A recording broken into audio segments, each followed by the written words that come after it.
Среди представителей демократически настроенной чеченской интеллигенции начала прошлого века был известный общественный деятель Ахтаханов, убежденный сторонник большевиков. Он был одним из 5 членов областного партийного бюро Терской области, куда входила и Чечено-Ингушетия. В этом качестве в ноябре 1920 года он приехал вместе с председателем ЦИК Чечни Таштемиром Альдерхановым как уполномоченный от чеченского народа на учредительный съезд народов Терской области, который провозгласил образование Горской республики. Съезд избрал Ахтаханова высший орган автономной республики ЦИК ГАССР.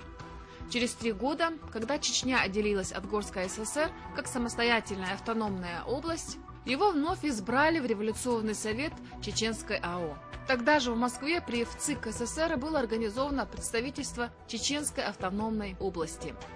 Ахтаханов был назначен представителем Чечни в Москве.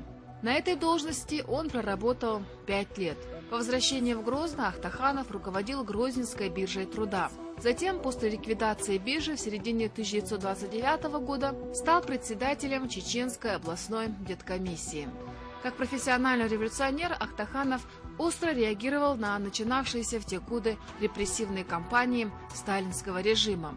Однажды он решил позвонить в Кремль Сталину, с которым был знаком. Разговор, решительный и короткий, состоялся. Закончил его Ахтаханов словами: «Если бы я мог с вами встретиться как раньше, с глазу на глаз, я бы поступил вот так».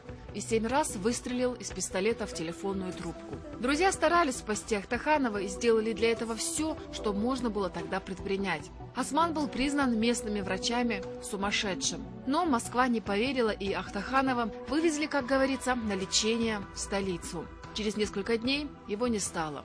Похоронен Ахтаханов в Москве, на татарском кладбище.